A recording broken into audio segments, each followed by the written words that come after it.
सभी छात्रों को शुभाशीष। कैसे हैं आप सभी?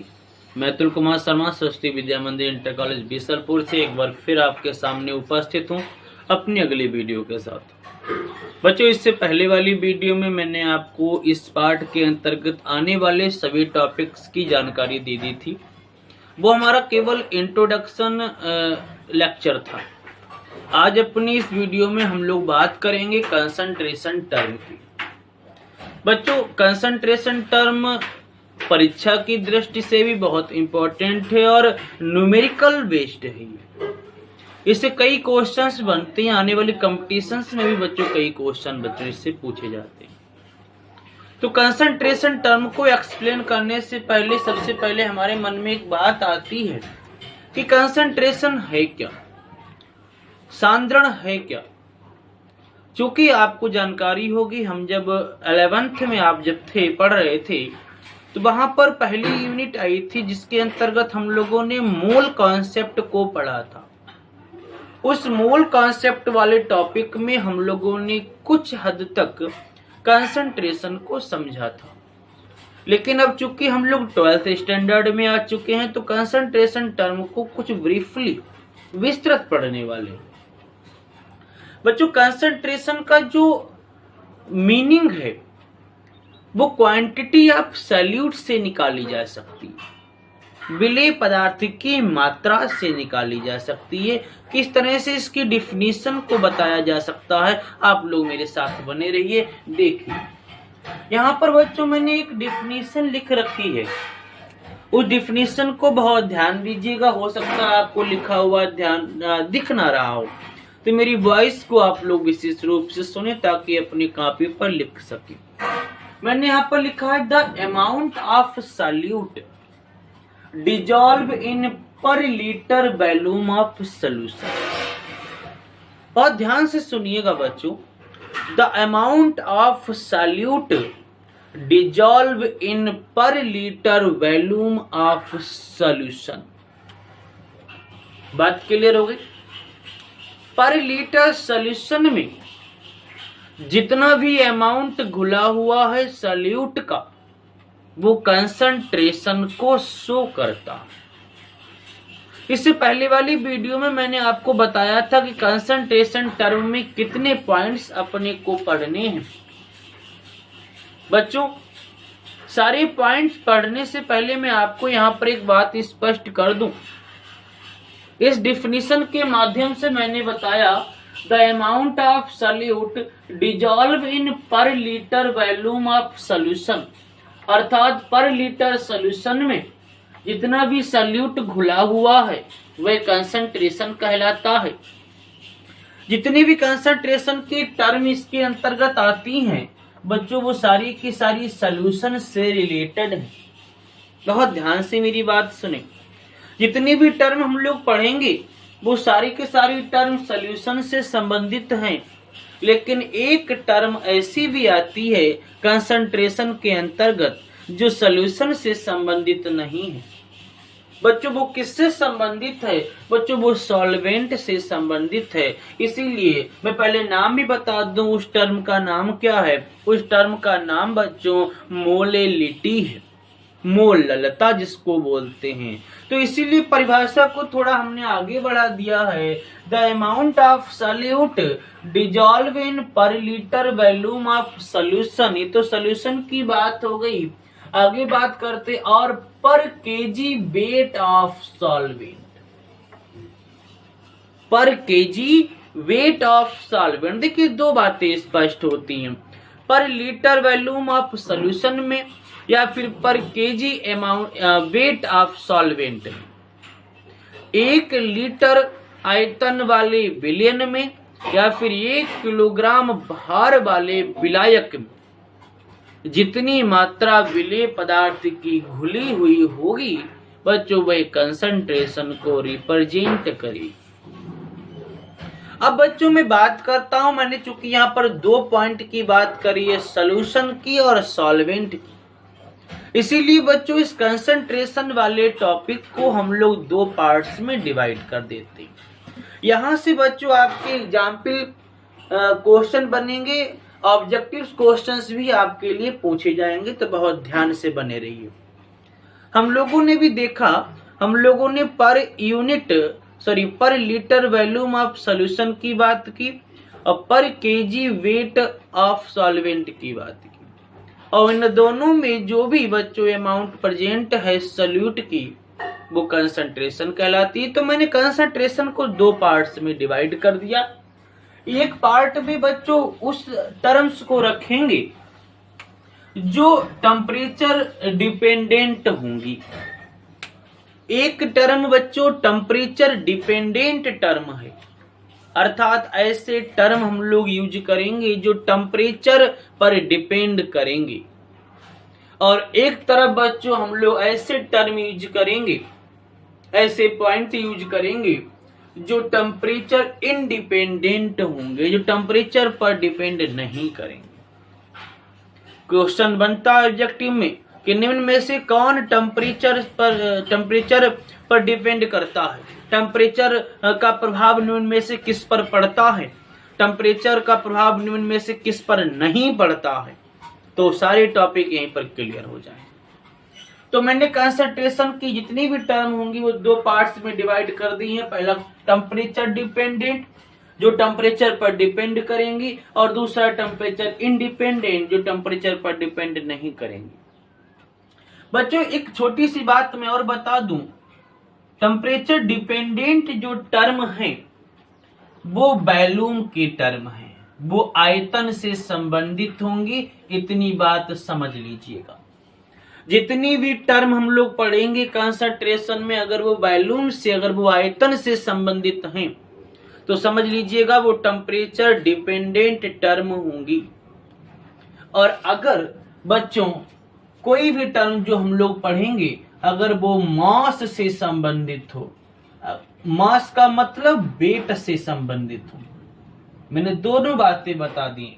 अगर वो चाहे मास से या फिर वेट से, दोनों एक ही चीजें हैं। मास या वेट से अगर कोई टर्म संबंधित है तो समझ लीजिएगा बच्चों वो टेम्परेचर इंडिपेंडेंट होगी। अब आप लोग अंतर कर लेंगे कि टेम्परेचर का प्रभाव किस पर पड़ेगा, किस पर नहीं पड़ेगा। आइए बात करते हैं टेम्परेचर डिपेंडेंट टर्म की कि वो कौन सी टर्म होंगी जो टेम्परेचर पर डिपेंड करेंगी। चलिए मैं बात करता हूं, देखिए एक एक करके हम लोग बात करेंगे। जैसे अगर हम लोग सबसे पहले पॉइंट की बात करें तो पहला पॉइंट मैं यहाँ पर लिखता हूं परसेंटेज। जरा आप लोग अपने आप भी काउंट करिएगा, परसेंटेज। वही परसेंटेज किस में, तो मैं उसकी बात करता हूं वॉल्यूम बाय वॉल्यूम। बच्चों अगर आपको यहाँ पर प्रतिशतता की बात की जाए, परसेंटेज की बात की जाए, वॉल्यूम बाय वॉल्यूम, आयतन की प्रतिशतता, अगर आपसे पूछे कि किस में आएगी, टेम्परेचर डिपेंडेंट में, टेम्परेचर इंडिपेंडेंट में, तो मैंने बताया था टेम्परेचर डिपेंडेंट कौन सी होंगी जिसमें वॉल्यूम होगा, टेम्परेचर इंडिपेंडेंट कौन सी होंगी जिसमें मास या वेट आएगा। तो बच्चों यहाँ पर आप देखेंगे यहाँ पर आयतन अर्थात वॉल्यूम की बात आ रही है, तो ये टेम्परेचर डिपेंडेंट टर्म होगी। मैं दूसरे की बात करता हूं, मान लेता हूं दूसरा जो हमारा पॉइंट आता है वो परसेंटेज वेट बाय वॉल्यूम, भार आयतन प्रतिशतता। अब आप फिर वही बात, भार आयतन प्रतिशतता, आयतन शब्द आया, आयतन शब्द आएगा तो बच्चों यहाँ टेम्परेचर डिपेंडेंट टर्म होगी। मैं तीसरे पॉइंट की बात करता हूं, आगे भी देखिएगा इसके अंदर कौन कौन से टॉपिक यूज किए जाएंगे। तो इसके अंतर्गत मोलेरिटी, जिसको हम लोग कैपिटल एम से शो करते हैं, ये मोलेरिटी भी टेम्परेचर डिपेंडेंट टर्म है क्योंकि यह सॉल्यूशन से संबंधित है और सॉल्यूशन में बच्चों वॉल्यूम आता है। मैं आगे की बात करता हूं, अगला नंबर बच्चों मैं नॉर्मेलिटी की बात करूंगा, नॉर्मलता की बात करूंगा। नॉर्मलता को हम लोग कैपिटल एन से प्रदर्शित करते हैं। और बच्चों यह भी सॉल्यूशन से संबंधित है, सॉल्यूशन में वॉल्यूम होता है, इसलिए यह भी टेम्परेचर डिपेंडेंट टर्म है। मैं आगे की बात करता हूं बच्चों, एक टॉपिक और भी आता है फॉर्मेलिटी। यह फॉर्मेलिटी भी सॉल्यूशन से संबंधित है और सॉल्यूशन से संबंधित होने के कारण यह भी टेम्परेचर डिपेंडेंट, टेम्परेचर पर आधारित टर्म होगी। एक और टॉपिक की मैं बच्चों बात करता हूं, मैं यहीं पर लिख देता हूं, यहीं पर बच्चों मैं लिख देता हूं, मैं यहां पर पीपीएम लिखता हूं, पीपीएम पार्ट पर मिलियन। बच्चों यह पार्ट पर मिलियन 3 प्रकार से निकाला जाता है। तो 3 प्रकार से कौन कौन सी कैटेगरी बनती मैं यहाँ पर लिखता हूँ, बहुत ध्यान से देखिएगा। एक तो पीपीएम की कैटेगरी बनती है वॉल्यूम बाई वॉल्यूम से, एक इसकी कैटेगरी बनती है बच्चों वेट बाई वॉल्यूम से, और एक कैटेगरी बनती है बच्चों वेट बाई वेट से। अगर पार्ट पर मिलियन निकालना हो तो 3 तरह से निकाल सकते हैं, वॉल्यूम बाई वॉल्यूम से, आयतन आयतन के पदों में, दूसरा भार आयतन के पदों में, और तीसरा भार भार के पदों में। तो आप देखिएगा यहाँ पर भी बच्चों आयतन शब्द यूज हो रहा है, तो पीपीएम V/V आयतन आयतन के पदों में किस में जाएगा, टेम्परेचर डिपेंडेंट में जाएगा। दूसरा बच्चों भार बटे आयतन, आयतन टर्म यूज हुआ, किस में जाएगा बच्चों, यह टेम्परेचर डिपेंडेंट में जाएगा। और तीसरी बच्चों बात करते हैं बच्चों हम लोग W/W भार भार के पदों में। तो इसमें बच्चों आप देख रहे हैं आयतन शब्द यूज नहीं हुआ है, और जब आयतन शब्द यूज नहीं होगा तो आपको पता होना चाहिए यह मास से संबंधित है, और अगर मास से संबंधित है तो फिर पीपीएम की यह कैटेगरी किस में यूज की जाएगी बच्चों, फिर यह यूज की जाएगी टेम्परेचर इंडिपेंडेंट टर्म में। बात सबकी समझ में आ रही है? तो यहाँ पर मैंने बच्चों टेम्परेचर डिपेंडेंट टर्म को बांट दिया। अगर आयतन आयतन पर सत्ता पूछे, आयतन का जिक्र हुआ टेम्परेचर डिपेंडेंट में आएगा। भार आयतन पर सत्ता पूछे, आयतन का जिक्र हुआ टेम्परेचर डिपेंडेंट में आएगा। मोलरिटी चूंकि बिलियन से संबंधित है, बिलियन में आयतन होता है, इसीलिए बच्चों टेम्परेचर डिपेंडेंट टर्म है। Normality temperature dependent, formality temperature dependent, part पर मिलियन मैंने बताया 3 कैटेगरी होती हैं, आयतन आयतन के पदों में टेम्परेचर डिपेंडेंट, भार आयतन के पदों में टेम्परेचर डिपेंडेंट, और भार भार के पदों में बच्चों तो फिर यह टेम्परेचर इंडिपेंडेंट पदों में जाएगा। अब टेम्परेचर इंडिपेंडेंट में इसके अतिरिक्त कौन कौन सी आएगी हम लोग उसकी भी बात कर लेते हैं। तो इसके अतिरिक्त बच्चों जो सबसे इंपॉर्टेंट टॉपिक इसके अंतर्गत हम लोग पढ़ेंगे बच्चों वह मोल फ्रैक्शन है। मोल फ्रैक्शन का मतलब होता है, आपको पता भी होगा, मोल प्रभाज। क्वेश्चन बनेंगे, कई बार क्वेश्चन बनते हैं कि यहाँ पर टेम्परेचर डिपेंडेंट टेम्परेचर इंडिपेंडेंट कौन सा है, तो आपको आगे कोई समस्या नहीं होगी। तो पार्ट पर मिलियन भार भाई बार, तो ये टेम्परेचर इंडिपेंडेंट, मोल फ्रैक्शन अर्थात मोल प्रभाज या टेम्परेचर इंडिपेंडेंट। और फिर मैंने एक और बात करी है मोलिलिटी की अर्थात मोललता की, तो यह भी टेम्परेचर इंडिपेंडेंट टर्म कहलाएगा। अगर अब आपसे कभी भी कोई क्वेश्चन पूछता है कि क्या मोललता टेम्परेचर से प्रभावित होगी, तो टेम्परेचर से वो प्रभावित होंगे जिसमें आयतन की बात की जाएगी, और मोललता आयतन से संबंधित नहीं है, मोललता भार से संबंधित, इसलिए यह टेम्परेचर से प्रभावित नहीं होगी।